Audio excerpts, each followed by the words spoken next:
JTSൻ്റെ രണ്ട് മൈക്രോഫോണുകളാണ്. ഒരെണ്ണം JTSൻ്റെ TK600ഉം ഒരെണ്ണം TK690 ആണ്. ഇത് രണ്ടും നല്ല ബെസ്റ്റ് മൈക്രോഫോണുകളാണ്. പാട്ട് പാടാൻ ആഗ്രഹിക്കുന്ന പുരുഷന്മാർക്ക് ഏറ്റവും ഉത്തമമായിട്ടുള്ള രണ്ട് മൈക്കുകളാണ്. ഈ 600-നാണെങ്കിൽ 2000 രൂപയാണ് നമ്മുടെ കയ്യിൽ വില വരുന്നത്. 690-ക്കാണ് 2200 രൂപ. ഇത് കാഴ്ചയിലൊന്നും വലിയ പ്രകടമായിട്ടുള്ള വ്യത്യാസങ്ങളൊന്നും ഇല്ലെങ്കിലും ഇത് നമ്മൾ ഉപയോഗിച്ച് കഴിയാൻ നേരത്ത് രണ്ടും തമ്മിൽ നല്ല വ്യത്യാസമുള്ളതായിട്ട് നമുക്ക് മനസ്സിലാവും. ഇത് കുറച്ചുകൂടെ ബേസ് കൂടുതൽ കിട്ടുന്ന ഒരു മൈക്കാണ് 690. ഇതിനെക്കാട്ടി കുറച്ച് ബേസ് ആയിരിക്കും ഇതിന് കിട്ടുന്നത്. എന്ന് പറഞ്ഞിട്ട് ഇത് മോശമാണെന്നല്ല അർത്ഥം. ഇത് നല്ല ഒരു മൈക്രോഫോണാണ് 600. നല്ല രീതിയിൽ നമുക്ക് പെർഫോം ചെയ്യാൻ നല്ലൊരു കോൺഫിഡൻറ്റ് തരുന്ന ഒരു മൈക്രോഫോണാണിത്.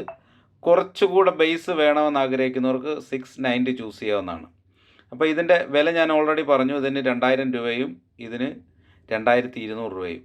ഞങ്ങളുടെ കയ്യിൽ ഇതിലും വിലക്കുറവുണ്ട്. ഞങ്ങൾ വില കുറഞ്ഞ JTSൻ്റെ 600 690 ഒക്കെ തരാമെന്ന് പറയുന്ന ആൾക്കാരുടെ കയ്യിൽ നിന്ന് നിങ്ങൾ വാങ്ങിക്കാൻ പോകുമ്പോൾ ഒരു കാര്യം പ്രത്യേകം ശ്രദ്ധിക്കുക.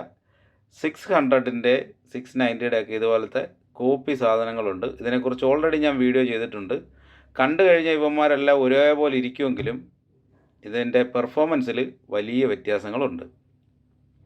അപ്പം വില കുറവ് എന്ന് കേൾക്കുമ്പോൾ അവിടോട്ട് ഓടിപ്പോകാതെ അത് വില കുറഞ്ഞ സ്ഥലത്തു നിന്ന് തന്നെ നിങ്ങൾ മേടിക്കണം. പക്ഷേ അത് ഒറിജിനലാണെന്ന് ഉറപ്പ് വരുത്തിയതിന് ശേഷം മാത്രം വാങ്ങിച്ചാൽ മതി.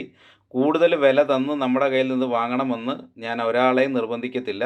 നിങ്ങൾക്ക് നമ്മുടെ കയ്യിൽ നിന്ന് വാങ്ങിക്കാൻ താല്പര്യം ഉണ്ടെന്നുണ്ടെങ്കിൽ നിങ്ങൾക്ക് ഇതിൻ്റെ എല്ലാം ഒറിജിനൽ സാധനങ്ങൾ നമ്മൾ തരുന്നതാണ്. അതിനകത്ത് 100% ഗ്യാരണ്ടിയാണ് ഒറിജിനലായിരിക്കുമെന്നുള്ളതിന്. ഡ്യൂപ്ലിക്കേറ്റ് ഒരു കാരണവശാലും നമ്മൾ തരത്തില്ല. നിങ്ങൾ പുറത്ത് എവിടുന്നെങ്കിലും ആണ് വാങ്ങുന്നതെങ്കിൽ നിങ്ങൾക്ക് വിലക്കുറവ് കിട്ടുമ്പോൾ നിങ്ങളത് ഒറിജിനലാണെന്ന് ഉറപ്പ് വരുത്തിയതിന് ശേഷം മാത്രം വാങ്ങിക്കുക. അപ്പോൾ ഈ മൈക്കുകൾ നിങ്ങൾക്ക് വാങ്ങാൻ താല്പര്യം ഉണ്ടെന്നുണ്ടെങ്കിൽ താഴെ ഒരു വാട്സപ്പ് നമ്പർ കൊടുത്തിട്ടുണ്ട്. ആ നമ്പറിൽ കോൺടാക്റ്റ് ചെയ്ത് കഴിഞ്ഞാൽ ഈ മോഡലോ അല്ലെങ്കിൽ ഇതുമായിട്ട് ബന്ധപ്പെട്ട JTSൻ്റെ മറ്റ് മോഡലുകളോ ഏത് വേണമെങ്കിലും തരാവുന്നതാണ്. അപ്പോൾ താല്പര്യമുള്ളവർ താഴെ കാണുന്ന വാട്സാപ്പ് നമ്പറിൽ കോൺടാക്റ്റ് ചെയ്യുക. ഈ രണ്ട് മൈക്കുകളും തമ്മിൽ ടെക്നിക്കലി എന്താണ് വ്യത്യാസമുള്ളത് എന്നുള്ളതിനെക്കുറിച്ച് വിശദമായ മറ്റൊരു വീഡിയോ ഉടനെ തന്നെ ചെയ്യുന്നതാണ്. അപ്പോൾ അത് കാണാൻ താല്പര്യമുള്ളവർ നമ്മുടെ പേജ് ഒന്ന് ഫോളോ ചെയ്ത് വെക്കുക. അതേപോലെ ഈ വീഡിയോ ഒന്ന് ലൈക്ക് ചെയ്യുക, നല്ലൊരു കമൻറ്റ് ചെയ്യുക, മറ്റുള്ളവർ അറിവിലേക്കായിട്ട് ഷെയർ ചെയ്യുക കൂടി ചെയ്യുക. മറ്റൊരു വീഡിയോ കാണുന്നവരെ എല്ലാവർക്കും നമസ്കാരം.